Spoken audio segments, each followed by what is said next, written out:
Speeding. Speeding. Speeding. 5, 4, 3, 2, 1.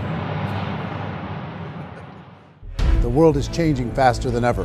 What used to take decades is now taking years or even months. What you see right now is the illusion that people have had for many decades about the workplace being this secure place to work the rest of your life. For the first time in the history of our nation, our children will not do as well as us. We've seen our friends get laid off, we've been laid off, we've had our pay cut. People are overworked and underpaid. They seem to have less time and less freedom. They live under constant pressure. This is going to be forced. And so even if your employer loves you, they may have to cut you. There's something wrong that on Monday morning, the heart attack rate increases by 35%. Technology is accelerating, job security is declining. It just doesn't seem like the old models of making a living are as reliable as they used to be. Every aspect of our lives, there's a better way out there, but we're still doing it the old way. We live in the greatest country on the planet, and there are a lot of people sitting around complaining and being cynical. Like everyone's whining about this old model, and I'm like, why don't you leave it? Look at all this over here. Look at all this opportunity. Since so much of our lives revolve around our work and the way we make our living, many people are thinking there just has to be a better way. The biggest challenge facing our world today is not making money, is what are we going to do with all the displaced, unemployed people? People are afraid that they're going to make the wrong decision. People are afraid of the unknown. People are afraid that maybe I don't have the skills. Hey, sports fans. Industrial age is over. It's dead. It's dying. That's why going to school to get a job is an obsolete idea. A steady paycheck is an industrial age idea.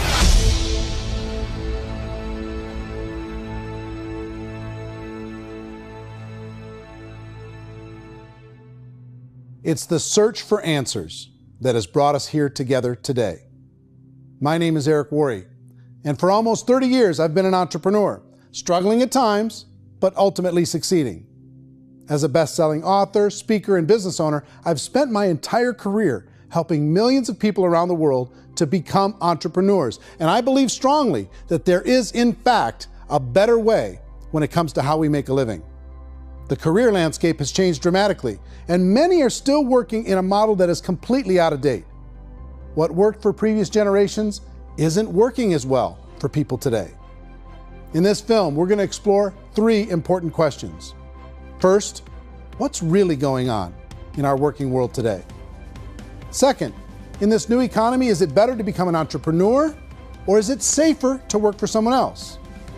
And third, if a person decides to become an entrepreneur and start their own business, how can they do it without taking on massive risk? To help in this journey, I've brought together some of the greatest experts and thought leaders in the field of entrepreneurship to share the real facts with you. My intention is to give you new information that will allow you to make choices that are not limited by an old, outdated model. Let's start by understanding what's going on in our working world today.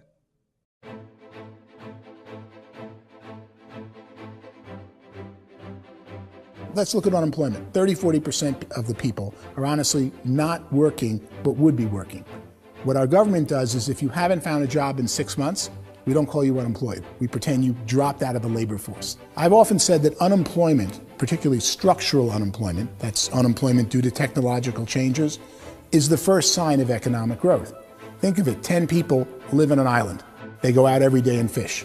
One day, new technology shows up. A missionary brings them a net. Now, using the net, one pilots the boat, one throws the net. 2 fishermen can do all the work 10 used to. That's a 500% increase in productivity, 2 doing the work of 10, in one day. You don't have to learn a lot to learn how to throw a net instead of throw a fishing line. The island's got a big problem, 80% unemployment. But the island still has all the wealth of the fish because the 2 people produce as much fish as 10 did. Now, of course, looking back in history, these changes used to take thousands of years. And during that time, we went into farming and transportation. Some of us became doctors and some teachers and lawyers, and we developed all these new professions and new manufacturing jobs. Today, these changes are occurring literally in one day when a new technological advance occurs, and we don't have the social structures to deal with it or to retrain the unemployed people. So one of the things that I think is interesting as I travel across the country and really travel around the world is the way that we work and the way we get paid for work is changing pretty dramatically. On a global basis, everything is being turned upside down because of the rapidly advancing technologies. They are eliminating many jobs, and we have been left with many people not prepared for the jobs that exist. A lot of demand in public companies was to squeeze out all the fat and to get just as much margin as we possibly could, and fat equals humans. So this idea of job security in information age is so obsolete, but it's still taught inside our school system, and that's where the problem starts. There's no financial education in school system, and people are still trained to be employees to work for that paycheck. This is a chart on the middle class. What's happening in the middle class, those that went to school, their incomes have been coming down for years. And parents still say to their kids, go to school, get a job. Now what happens to all those middle class people who are dropping off the ends of the chart? Well, they become what's called working poor. And this is what happens to working poor. But they say poverty is ending. Well, poverty may be ending, but working poverty is going up. And this is food stamp usage. So food stamp usage in America is going through the roof right now, because people cannot earn what they call a living wage. Most people have experienced financial pressures that I think are probably greater than they have been in the past. If you're not working for yourself, then it's going to be a pretty hard road for a lot of people. Today, if you're going to control your future, the 40-40 plan is gone, where you can graduate from college and get a job and work for 40 hours a week for 40 years. That day is gone. So some of these charts actually tell you what's going on.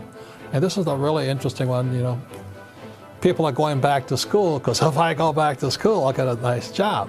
But this is what's happening to, it's called Sallie Mae, which is the student loan guys. Student loan is going through the roof. It's now over $1 trillion, and student loan debt is worse than credit card debt. So when people stopped using credit card, the government got people into student loan debt. And the problem with student loan debt is you can never be forgiven. See, with credit card debt, you can declare bankruptcy and all's forgiven. But student loan debt, you can declare bankruptcy, you still owe it. It's the worst of all debt. But this is the next picture. Look at this chart here. This is what's happening to wages of college graduates. It's going down. So you go to college, you rack up all this debt, but you earn less money. Now, that's not that intelligent. Average person who's been working a lifetime in America today is ending their lifetime at 65 with about $41,000 in assets. They earned just enough to survive. I think in the United States we have something like 17 trillion in debt. That's just the federal government debt. We got another 2 in municipal and in other, let's call it almost 20 trillion government. We've got 40 trillion in private debt. That comes up to close to 60 trillion. When you then add something we never had before, what you were talking about, when we look at the unfunded portion of Social Security and primarily Medicare, Medicaid, that at the most conservative estimates from outside firms, Kleiner Perkins, 67 trillion and growing. That's more than all our other debt. There's less conservative estimates that say it's 84 trillion or higher.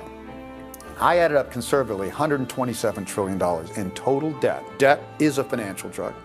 When you take it to excess, it's like taking a drug. Yeah, it makes you feel better, it enhances your performance, but at a huge cost, eventually it kills you. And so that's what happens. We keep doing more and more debt, and you get less and less results, just like a drug, until the debt gets so high that it crushes the whole system. That's where we're at, 8.2 times GDP. You know who I feel sorry for? I feel sorry for the person who dreads going to work, who is sick to their stomach on Monday morning, who hates their alarm clock, who gets a little glimmer of hope on a Wednesday because it's hump day and says, thank God it's Friday. And they live for those 2 days a week where they get to be themselves and they don't have to be around people they don't like, and they don't have to play the political game in the office, and they don't have to live this half life. The person that works 50 weeks a year just to be able to have the 2 weeks for vacation. And you know what happens to most of them nowadays? They don't have a vacation. They have a staycation. They have time off of work, but they don't get to go where they want to go because they're overextended. They've got all this debt. They got all this situation. They hate their alarm clock. They can't sleep until they're done. They have to spend most of their life in traffic. I feel sorry for that group of people because there's a better way. They just don't know it. I see this really interesting attempt at rugged individuality in a 6x8 rectangle. And I feel like you're all the same, except for the little push pins of the pictures. There's different pictures. Yours is named Jenny and his is named Sujara, but it's the same people. And this is how they are, and they're just like the zombies, and there's no joy in there, there's no fun. There's always like the wacky woman who decorates her cubicle, and that's the most she can do there. You got to give her credits, right? The wacky cubicle woman. The basis for their life is worry. I'm worried, you know, maybe I'll get fired. I'm worried maybe my company will go out of business. I'm worried I can't keep spinning the plates on paying the bills. I'm worried about how do I send my kids to college. I'm worried, what if the transmission of my car breaks? That's, you know, 2 or 3, I can't fix it. People live in a sea of worry, and it eats at them. Those signs that people held up during the Depression didn't say looking for gainful employment in a cubicle. It said looking for work. Work is what we're looking for. Job is just a unit of measurement. Work is what we're going after. It's time to look in the mirror and say, it's not the economy, it's my economy. It's my little world of where I am. I need to improve. I'm not going to wait for the economy to come back because, frankly, the economy is doing great in this country. So I'm here on Wall Street, the financial center of the universe, the financial capital of the world. This is where most people's money goes to at least be held for a time, right? With interest rates in banks being effectively zero, and many experts are predicting it's going to stay at zero for the next 10, 20, even 30 years, people feel like they don't have any choice but to put their future into equities, to put their future into the hands of other people on this stock market, and hope that the stock market goes up, hope that the stocks that their advisors pick or that they pick goes up. That's one way to go, I guess. It's my personal belief that if you put your future into the hands of yourself, in other words, you have earning power by yourself, I think you're a better investment than these guys. I think you controlling your future is a better option than handing over your retirement to these guys. The average household income in the United States is approximately $50,000 a year, what they call the middle class. To reach the top 25% of income earners, you need to earn at least $90,000 a year. To reach the top 10% would be a household income of $140,000, the top 5%, $190,000, and to be in the top 1%, you'd need a combined household income of at least $380,000 a year. So here's the question. What do you think would give you the best chance to move up and get to the top 10%, the top 5%, the top 1% or beyond? In my opinion, and in the opinion of many, many experts, the answer is to become an entrepreneur, to become your own boss. I think you have to be a business owner. I can't, the only time I ever say to someone it'd be great to be an employee is when they've already told me they've surrendered. I only tell people who are wounded spiritually that they should be an employee. And it's that feeling that you get when you pick up the backpack off the little Cub Scout and say, "Don't worry, little guy, we'll get you back to the camp."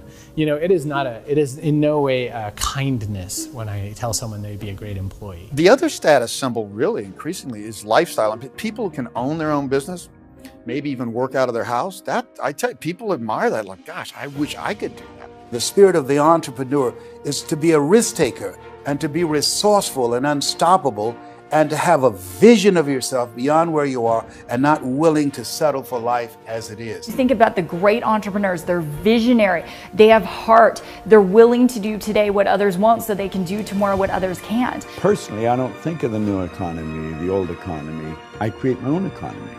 The entrepreneur's in control. I decide what the economy is going to be like. In the world of entrepreneurship, there are no limits. you can make as much as you want, depending on how much you want to work and how smart you are and how great a team you put together. There's no more lifetime rewarding business than being an entrepreneur. Why in America, where anyone could be anything, would people want to give up their freedom and become effectively a modern-day slave, told shut up and be here every morning at 7:30, leave at 5:30, and do what I tell you? If people decide to become an entrepreneur and work for themselves, they have some traditional options, but they're riskier than you might think. Any kind of a retail business, retail build-outs, is extremely expensive. Even just these small little yogurt stores where they're putting little yogurt machines and you get all the different flavors, you're spending $200,000, $300,000, $400,000 to open a yogurt shop. I would love to buy a Dunkin' Donuts, but it's a $500,000 or so to start. I don't quite have that just-in-case money. Risking lose it all, and most guys do 2 or 3 times, and even big guys like Branson, because I'm such a fan of his, half his companies don't work. If you make $1 million, your problems are going to go. If you make $1 billion, your problems are really going to go. Just the opposite. You and I know when you're making $1 million, you get $1 million responsibilities. You make $1 billion, you got 1,000 times $1 million responsibilities. And most people say, I'd love to be my own boss. 70% of Americans would love to be their own boss, according to recent polls. But they don't know how to get there. Because what are you going to do? One, you could buy an existing business. If somebody's selling an existing business, you have to ask why. Usually because it's probably hard. It's probably not making as much money as they hope. 2, they could buy a franchise. A little less risk, proven system, but it's expensive to be able to do that. 3, they could start something from scratch. And that's where a lot of people feel like, I don't have the chops to do it. I don't have the money. I don't have the product idea. I don't have the expertise. I don't have whatever it's going to take to be able to get there, and I can't risk my family to do it. So 4th, they could become an investor. A lot of people in this town invest to try and figure out a way, but you got to be pretty smart with that game too, right? Venture capitalists, who are the very best and most sophisticated in investing in new breakthrough businesses, make it on 1 out of 11. That means 10 out of 11 are mediocre or fail. Most of them fail. That's the risk there. An angel investor is lucky to get 1 out of 15 or 20. A business is a team sport. Like, I have to have accountants, I have to have engineers, I have to have system designers, I have to have sales, marketing, I have to have accounting, I have to have mission statements, I have to have legal and all that. The average Joe Schmo, even me, I go out there, I don't have the skills to put a business together. I think the bottom line for the 4 traditional options is they take money, sometimes a lot of it. They take expertise, and they take time. All of that adds up to just too much risk for most people. I bought a business from somebody else and it was a lot of work. And you start wondering, what did I just buy? Because I guess ultimately I own your email list and I just overpaid for it. People that start their own business, they spend a lot of money, they spend a lot of time, a lot of effort to get things started. And the more you invest on the upfront, the harder you typically work at it. Well, I can tell you what the success rate is of a restaurant. What is it? They're crazy enough. About 90% of them fail. About 90%, in how quickly? Year or less. Wow. And if we're talking non-franchise, we're talking franchise, Sure. That's totally different. Yeah. But our students aren't getting franchise restaurants. You got to invest big money. Exactly. And with someone like McDonald's, you've had to work with the company for a long period of time, really know the To even have a business. chance at investing $1 million. Have a chance, and it's a slim chance. What if there was a way that you had all the proven aspects, the comfort aspects, and you could still control your own life? What if there was both? In other words, you didn't have to create everything from scratch. You didn't have to be a super leader. All you had to do, what if there was a proven product already? You didn't have to create the product. And there's a proven system already, proven training already. Everything except an employer. That was the only thing that you didn't have. Do you think more people would be open to working for themselves in that environment?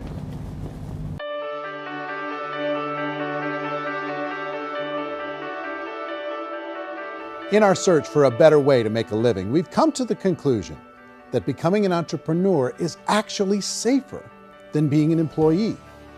And through our look at the entrepreneurial options, one particular path kept coming up from expert after expert. And I think most people will find it surprising because it's certainly a non-traditional business model. That model is for people to start their own business and become an entrepreneur through the creation of a network marketing business. Some people call it direct selling because the product is being sold directly from the manufacturer to the end consumer, cutting out the middlemen. Other people call it multi-level marketing, or MLM, because there are multiple levels of commissions paid. The most common term today is network marketing, because network marketing best describes using a large group of independent distributors, independent entrepreneurs, to move a product or service more efficiently. So my friend here, Donald Trump, and I, we always write about the network marketing industry. And the reason we support the network marketing industry is because it really is a business school for entrepreneurs. Because most people come out of school looking for a paycheck. Oh, that's terrible. I went to network marketing like that. I think if it didn't exist, we should invent it. It is that good. I think direct selling is a great way to do business today. It's very easy to get into that industry, and you can be self-employed, be in effect an entrepreneur. When we see multi-billionaires adding network marketing companies to their portfolio of companies, that would be a clue. When we see people who are very famous authors and very famous business people endorsing the industry, that would be a clue. These network marketing companies aren't $50 million companies, they're billions and billions of dollars. They lead the stock market, they're major companies. When we're going to get it? You know, and you're going to school to work for a paycheck, but if you want to be rich, be an entrepreneur, and network marketing gives you the spirit to be an entrepreneur. A traditional company will spend up to 50% of their total revenue on marketing. Network marketing companies use a different approach. Instead of having all that extensive marketing expense, they utilize a network of independent distributors to do the marketing for them. Now, why do they do this?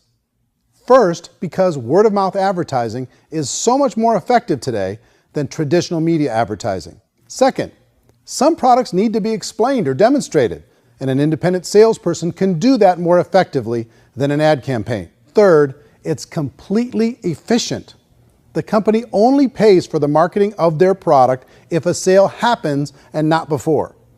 Imagine if Amazon allowed you to become an independent distributor and paid out 40% of its revenue to that distributor group.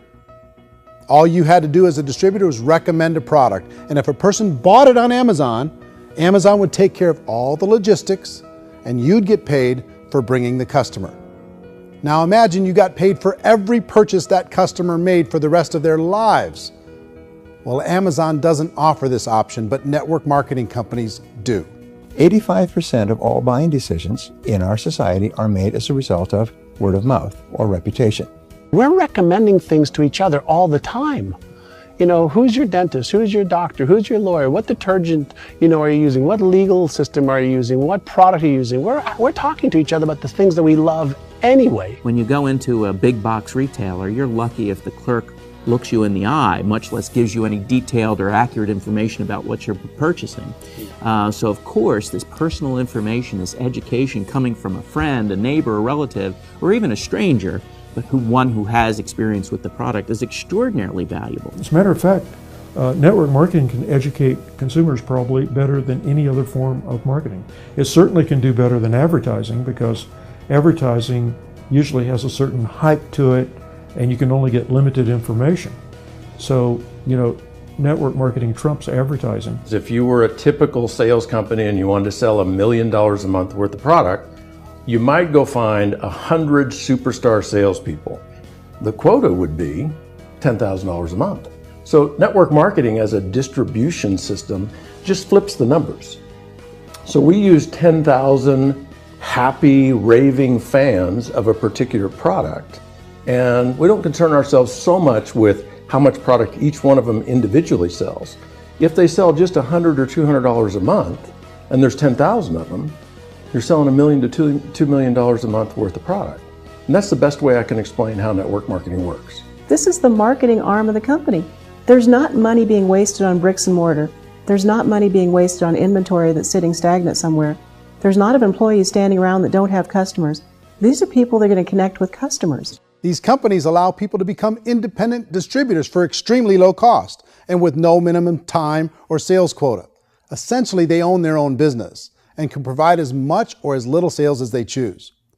In other words, the distributor gets all the benefits of traditional business ownership without the risk. The advantage of network marketing is the ease of entry, the low risk, and the low startup cost, because almost everything else has very high risk. You can get in for a minimal investment. You're buying into a system that's already been proven, products or services that have been proven to work. The keys to network marketing is providing an opportunity for the masses to get involved, providing an opportunity for the average person who doesn't have the resources to start their own business. All of this so far is fairly straightforward, but network marketing offers another benefit, and it's this benefit that makes it so interesting for entrepreneurs. Network marketing allows a distributor to build their own network of other distributors and then compensates them on the sales created by that entire group. Direct selling is, at its base, very simple. It's the sale of a product or service to an individual on a face-to-face, one-on-one basis, just the way we're talking right now. But there's an important element as well, and that's the offering in conjunction with that sale of product, the offering of an opportunity for someone to make something of themselves. No matter what your social status is, no matter what language that you speak, I mean, look how many unbelievable people are becoming successful that speak every kind of language out there. What an awesome gift to give the world. Instead of having to work your way up in a system and prove that you could be a sales manager, they just decided everybody can be a sales manager. Everybody gets to build a sales team from day one. And so what that brought into the system of growth as a direct selling company is the concept of compounding or geometric progression. Because now you can actually grow a sales force very quickly because everybody is enrolling people in their own sales force. People who are like, oh, this is weird, I'm building a sales team, or what do you think you do at a regular company? How do you think a regular company works? Network marketing is the only industry that doesn't say your past determines your future. It looks at your past and says, okay, now what can we train you to do so you can have a great future? Every other employer out there wants to exploit you for what you already know, not teach you something new. Network marketing has the potential to save the United States and the world because it's going to teach people not to be employees, but to be entrepreneurs.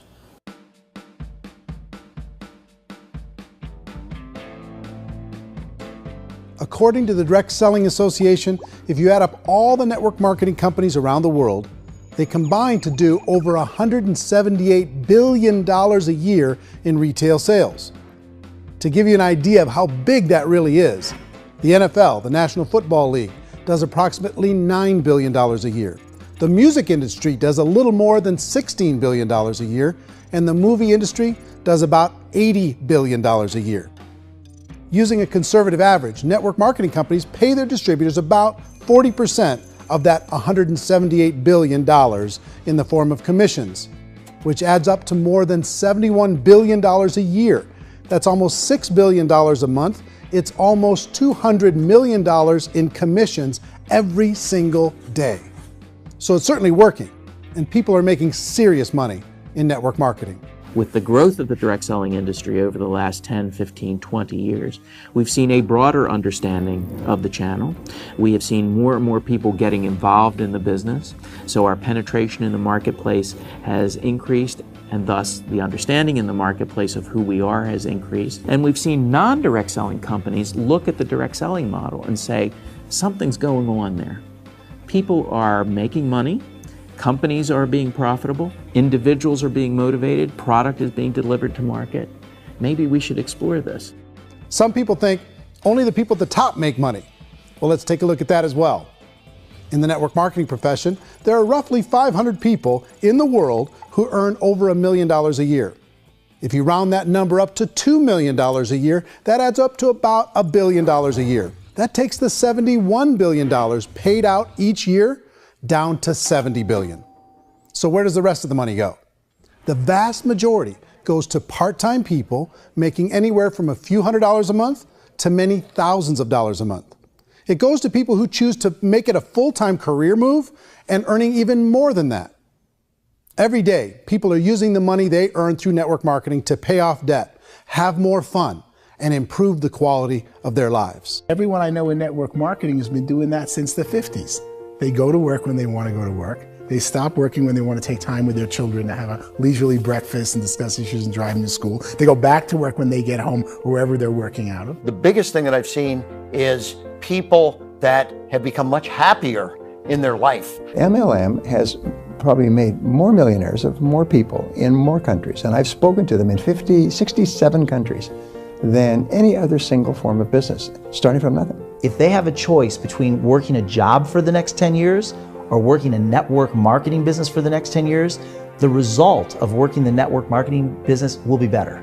A lot of people within the industry go on and make this a career and do extremely well at it. Network marketing has been nothing but good for everyone I know that's been involved with it because they did it seriously and they played full out and they've been very successful. It's been a constant barrage of success stories and people showing off stuff that they got as a result of it. How many people are involved? Approximately 16 million Americans and 96 million people around the world are currently participating in network marketing. And in a recent poll, 82% of those people report a good, very good, or excellent experience with network marketing. So people are happy.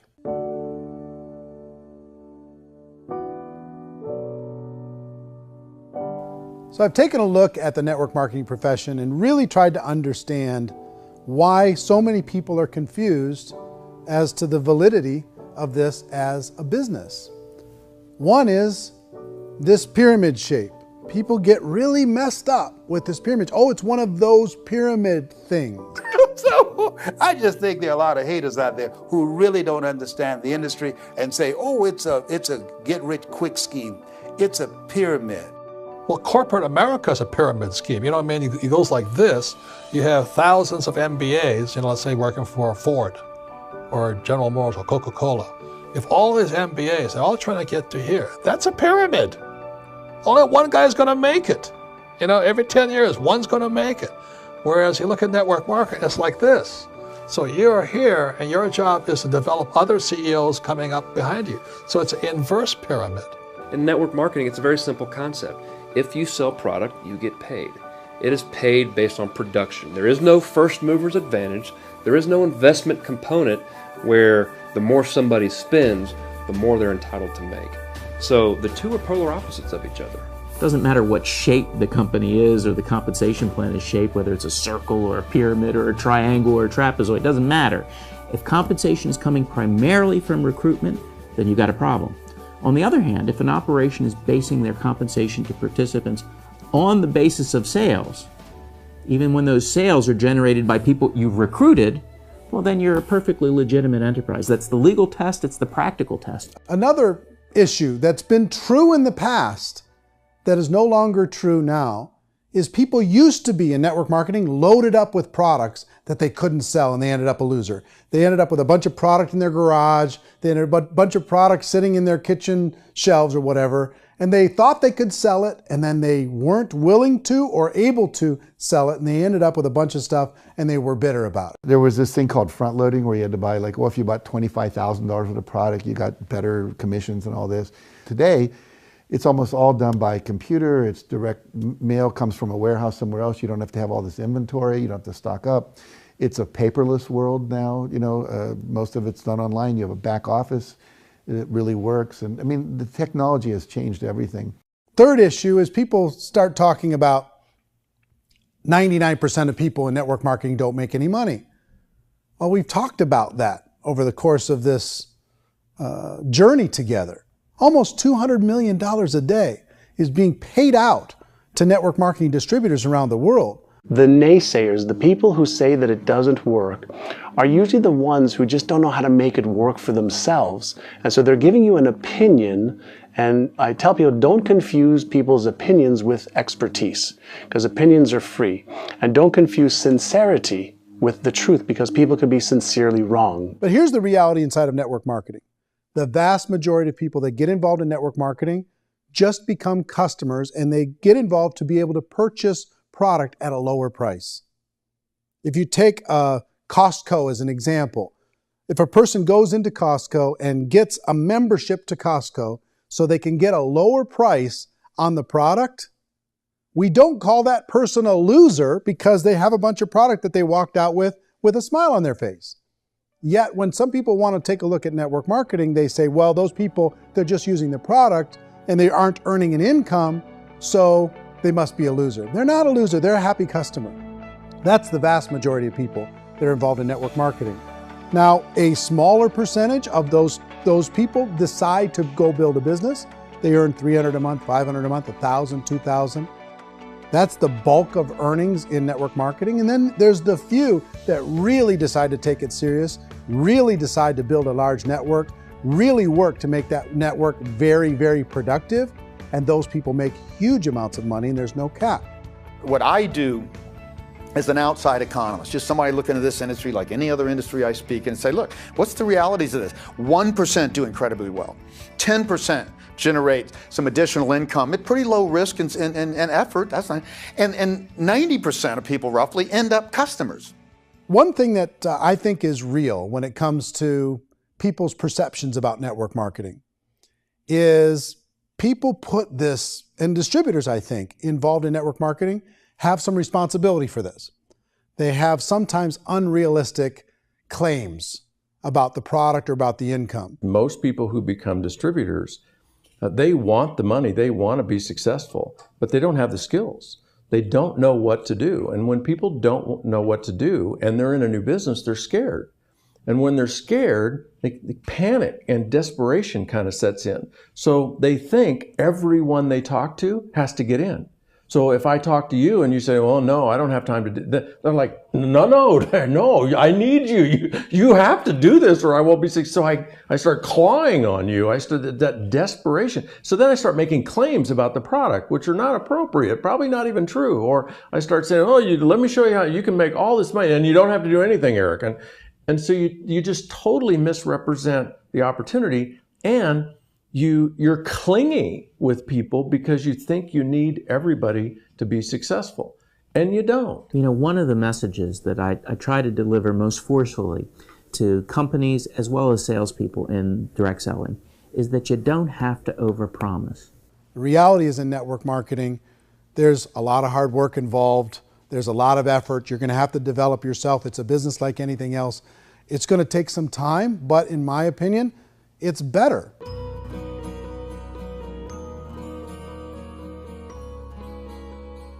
It's light years better for people starting today than it was even 5 years ago. I think it's more widely accepted now, and people understand it is a business. It is being an entrepreneur. It is being a business owner. Our belief system is based upon our evaluation of something.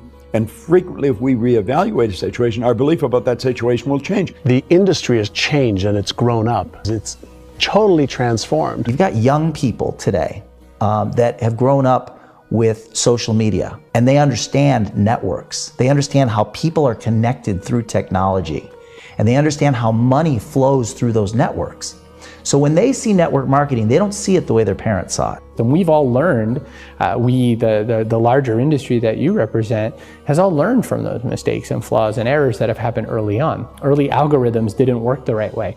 That's all fixed. It's like when they design a computer program, they design the program, then they run it, and then they go back through and they debug it.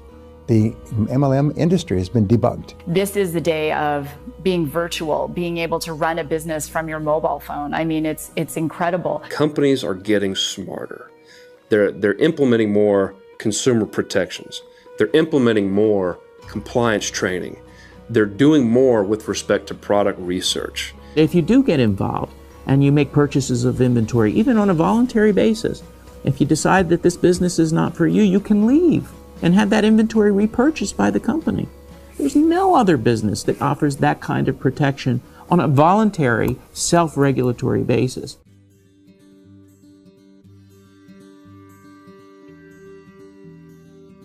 If you decide to look further into a network marketing business in order to generate more cash flow for your family, I would recommend reviewing the following 4 elements. First is the product or service.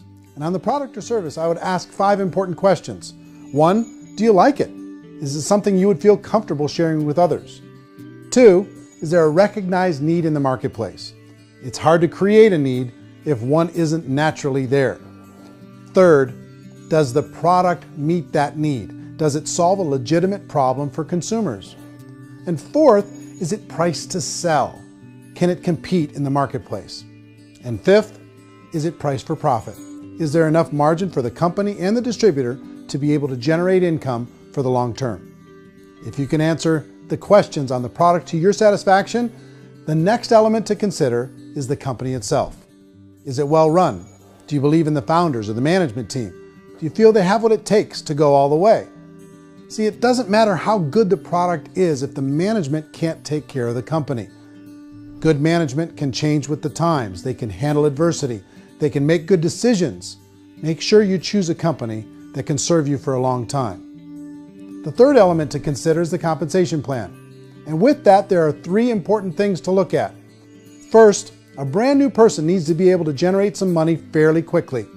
It may be an obvious reason, but you can probably imagine the ripple effect of a distributor getting involved and having even a small victory fast. That can only help with the overall success of the organization. Second, a person should be able to develop a moderate part-time income in a reasonable period of time. As they develop their network and as their sales grow, they should be able to enjoy more benefits. And third, for the people who are really serious, for those who decide to really go pro in the network marketing profession, there should be the possibility to make a serious full-time income if they work hard and are committed to developing their skills. If you're comfortable with the product, the company, and the compensation plan, the last thing you should look at is the support that will be made available to you. Does the company have a website? Does it have a solid online reporting tool? Do they have comprehensive training available? Do they host events to help you build your business? If you decide to do this, what kind of a support system can you plug into? Choosing a network marketing company is a personal decision. But evaluating the 4 elements of product, company, compensation plan, and support is a great place to start. Is the company promising that you're going to get rich quick or that you can make a lot of money without a lot of effort? That's a red flag. Is there a product that you really believe in that you think can be sold? Or are you being told by salespeople or the person who's trying to recruit you or by the company itself that don't worry about the product, all you have to do is recruit other people into the business? Red flag, warning sign. If you're hearing that, take a second or even a third look. Get to know the customers, the products, the business, have some success, and see where the opportunities might take you to move up in the organization. You want to find out how concerned are they about my education, my training, and my development? Is there a space for me to grow? Most important question. Learn everything that you can about the product. Make sure it's something that you believe in, and learn everything you can about the industry and work that system. You have to be very passionate about whatever that company is doing. I would get involved. You can always test drive anything, you know, the product, the service, the community, and then lean into it a bit. If it feels good, then lean into it a lot. Behind me is the Lincoln Memorial. And this is a place where Martin Luther King Jr. had his famous "I Have a Dream" speech. And at that speech, he talked about his dream for equality for everyone around the world, and that's a noble dream. But I think more people need to remember what it was like when they were kids and the dream was still alive in them. Before it got beaten out of them by reality, by this paycheck, by these responsibilities, and by having to live for this job to pay the bills. I think people need to remember that, go back to that. Once they know that there's a better way, I think their future is going to be much brighter. They can live a better life.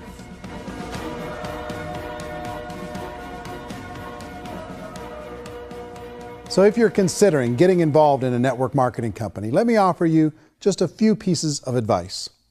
First, network marketing isn't perfect. It's emotional, it's challenging. Like any entrepreneurial venture, it can have its up days and its down days.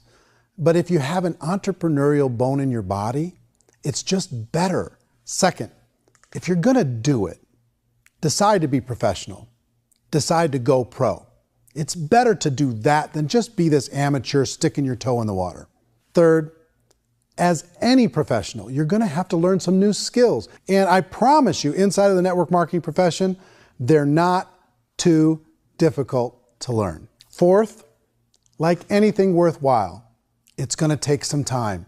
Don't expect that you're going to get to the finish line right out of the gate. And fifth, it's worth it. It's worth it to be able to take charge of your life again. It's worth it to be able to control your own financial situation. It's worth it for the people you're going to be able to spend time with. It's worth it for the things you're going to be able to see and the experiences you're going to be able to experience. It's worth it for the causes you're going to be able to contribute to, the lives you're going to be able to touch, the customers you're going to be able to help, the friendships you're going to be able to develop. I promise you, it's worth it. Remember, most people are searching for answers just like you are. But I do have to tell you the catch to network marketing. If there is a catch, if you want to understand this from an emotional point of view, people say, well, it sounds too good to be true. It's not, it's hard work. But here's the catch. Most people still don't understand it. So you're going to have to endure the loss of social esteem from ignorant people. The uneducated will think less of you. Now, if you can handle that, you're on your way. If that's going to destroy you, you know what? Entrepreneurship in general probably isn't in your future. If you can face that catch, you can become unstoppable. I want everyone to really contemplate this if they're not in network marketing. You're in a job, you probably have a mortgage, you have rent, you have debt, whatever's going on. You're in a prison. You work just hard enough to keep them from firing you, and they pay you just enough to keep you from quitting. Come on! I've been there, done that, and bought that t-shirt. In network marketing, if you run into failure, it's really just a homework lesson for yourself. There's no one to blame. You really have no excuse not to be successful. You just don't. People don't want to hear that, but there's so much available to you. If you want to be a good network marketer, be a student to the people above you, be a fellow traveler to the people on the same level, and be a teacher to those below, and know when it's appropriate to do which. People who are not afraid of asking people to buy things, or not afraid of persuading people with a chance they may say no, these people own the future. Nothing happens until something moves. So you got to go move, you got to go do something, or nothing's going to change in your life. In the beginning, you're going to do a lot of things that you don't get paid for. But as you go down the road, you get paid for a lot of things that you don't do. And your job is rehabilitate the spirit, the entrepreneur spirit in all of us. You get it back. Either give it a strong yes or a strong no, but no wishy-washy, dilly-dally stuff in the middle. There's dreams and there are nightmares, but I believe that the biggest nightmare of all is when you don't pursue your dream. You're going to see some monumental growth in this profession. It's an exciting, exciting time to be involved with the network marketing profession. The next 10 years, I see just exponential growth. When that tipping point comes, it's not a matter of asking somebody, have you ever heard about network marketing? You're really asking them, which company are you building your wealth in? We are here to fix the world, to improve relationships with other people, to improve other lives. And the real reward comes as an entrepreneur in any level from teaching somebody something and watching them soar. There is no greater reward.